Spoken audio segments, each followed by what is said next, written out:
Guys, bakbak tayo dito sa kahabaan ng boundary ng Victoria, Kalawan, tsaka Bae. Pag malawag, bakbak tayo.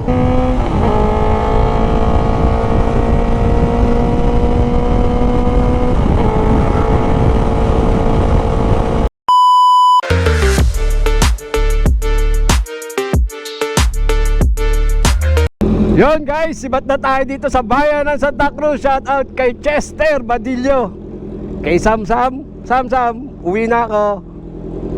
Alright, bachi na pre, thank you. Una na ako, Boss Tortoise. Dito camera, makita ka sa camera, Boss Tortoise. Geng geng. Hindi na tayo sa kamasura to.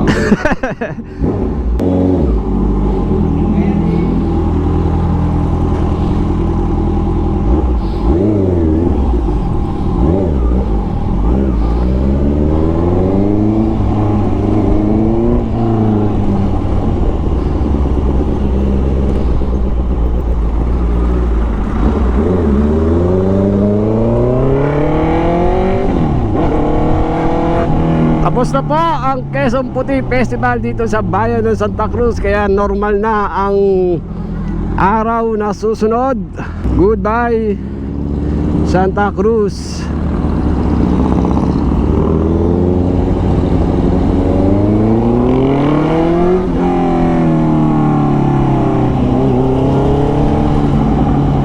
Enjoy kagabi ang rak-rakan.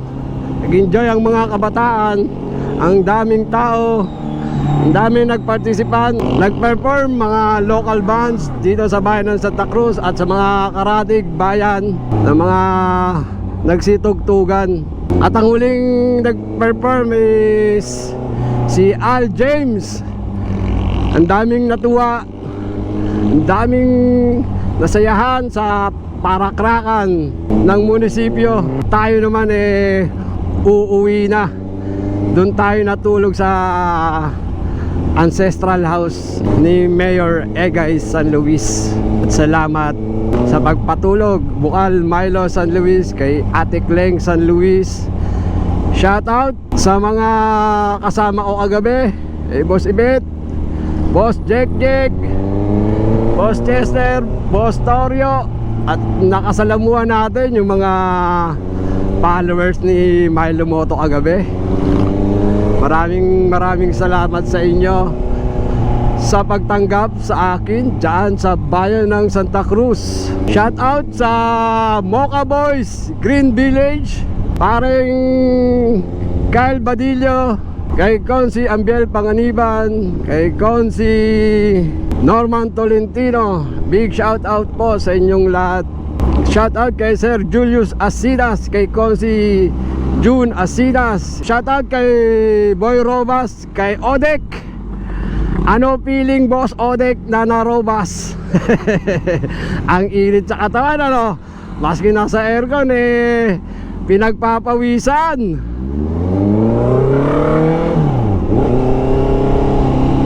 Shoutout kay Joey Boy Munti, kay Saji, basta sa lahat ng mubo ng Media Man ng Office of the Mayor. Big shout out po sa inyo. Malaking karangalan kay Milo Moto na makapunta at maisaya sa huling gabi ng festival ng bayan ng Santa Cruz. Maghahanap muna tayo ng makakainan at wala pa tayong umagahan, nagkape lang tayo. Diretso na natin yung, or isabay na natin yung umagahan tsaka tanghalian. Medyo nakakaramdam na tayo ng gutom.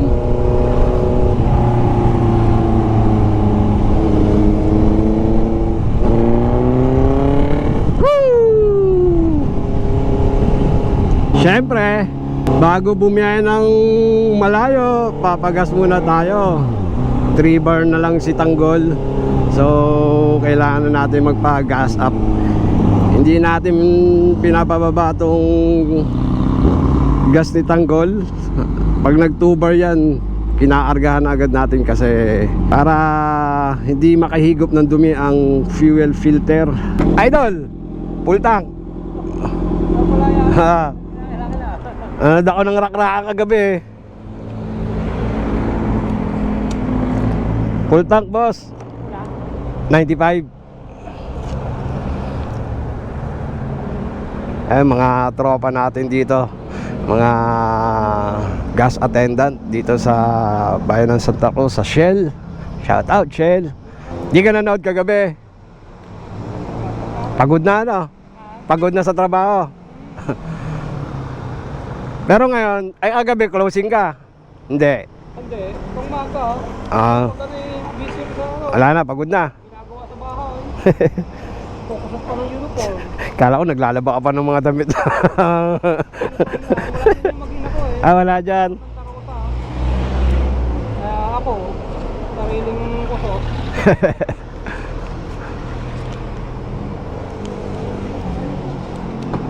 Sakit ko na ano. Ano?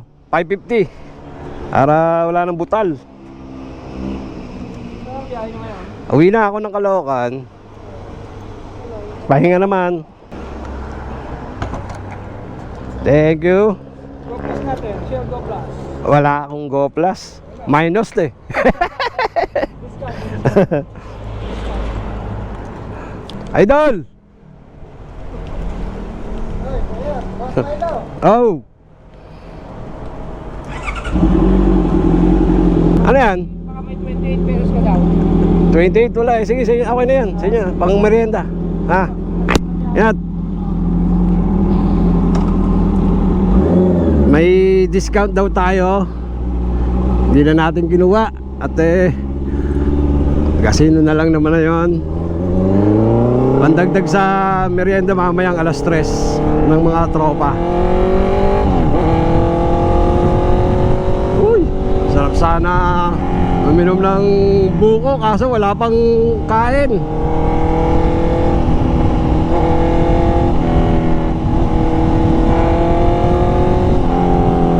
Salamat po. Lumampas na tayo ng arko ng Santa Cruz. Guys, tingnan nyo naman dito sa bahay ng Pila. May mga malalaking puno pa. Hindi pa sila natatanggal, nadi-displace.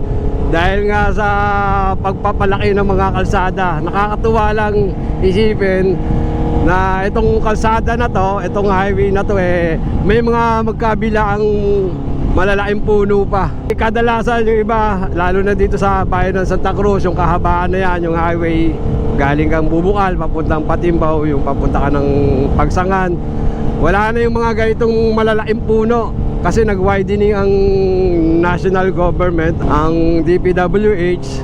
So na-display sila, hindi naman napalitan.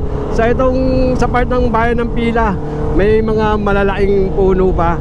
So although nag-widening na dito, hindi rin sila naapektuhan kasi maganda yung pagkakapwesto ng mga puno. Kumbaga nung nag-widening ang DPWH, malayo pa ang mga puno na to. So nakakatuwa lang, di ba? May mga riders na pwedeng magpahinga sa ilalim ng puno, tas lalo na mahangin. Siyempre probinsya to, di ba? Maganda-ganda pa yung mga hangin dito, hindi polluted. Unlike sa mga ibang lugar, sa NCR, halos wala ka na rin masilungan. Doon kung makasilong ka, polluted. Dito sa bayan ng Pila, na-preserve pa nila kasi maganda yung pagkakapwesto ng mga puno. Siguro ito hindi na to papalaparan kasi two lanes naman na to Kaya maganda tingnan na may natitira pang mga ganitong mga matatandang puno.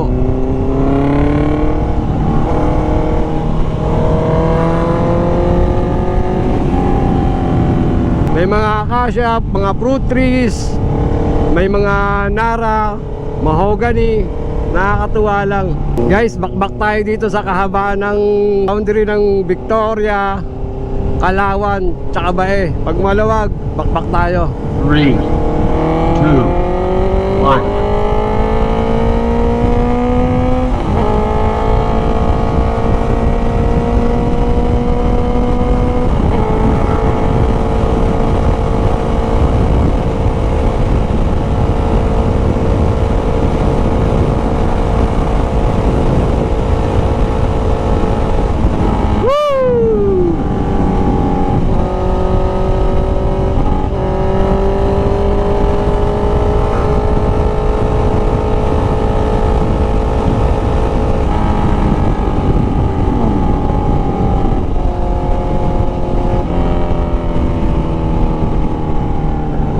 Lalay.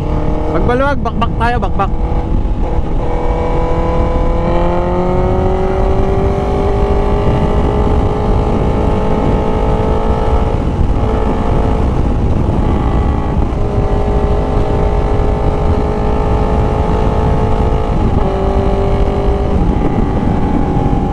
Right.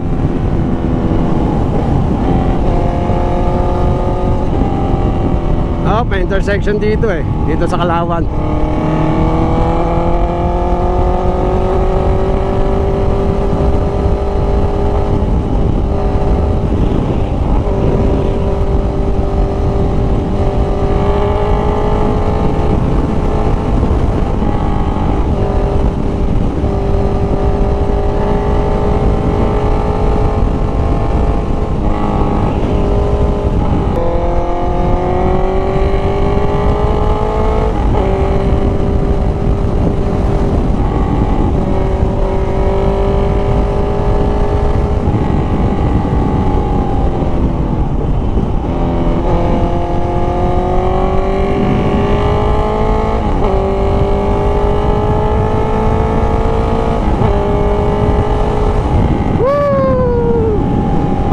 Biglang lumigaw itong jeep na to. Yung iba rito, liko muna bago tingin.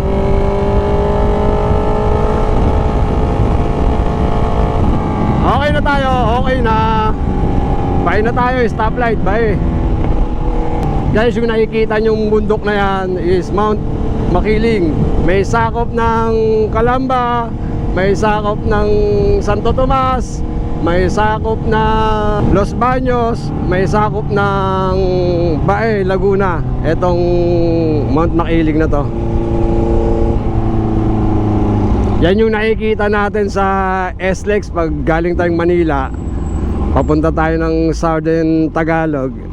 Yan ang unang-unang bundok na makikita natin sa SLEX pag malapit na tayo sa Calamba. Okay guys, papasok na tayo ng SLEX 300 meters. Medyo natagalan tayo doon sa bypass sa Barangay Bukal, Milagrosa Bypass Road. Dahil nag-build up ng traffic dito sa may way ng Greenfields. Dahil private road yan. Tapos sa volume yung dating ng mga sasakyan galing ng Pansol. Priority ang mga sasakyan pag galing doon sa loob ng village ng Greenfields, Ayala. So kaya nagbi-build up ng traffic. Hanggang dito na lang ang ating video guys. Putulin na natin to. Medyo mainit. Focus muna tayo sa biyahe. Hindi binasa. Ayun, binasa 421. Kukulangin yung load natin. Skyway na tayo maglo-load ng RFID. Alright guys, hanggang dito na lang. Happy Sunday. Peace out.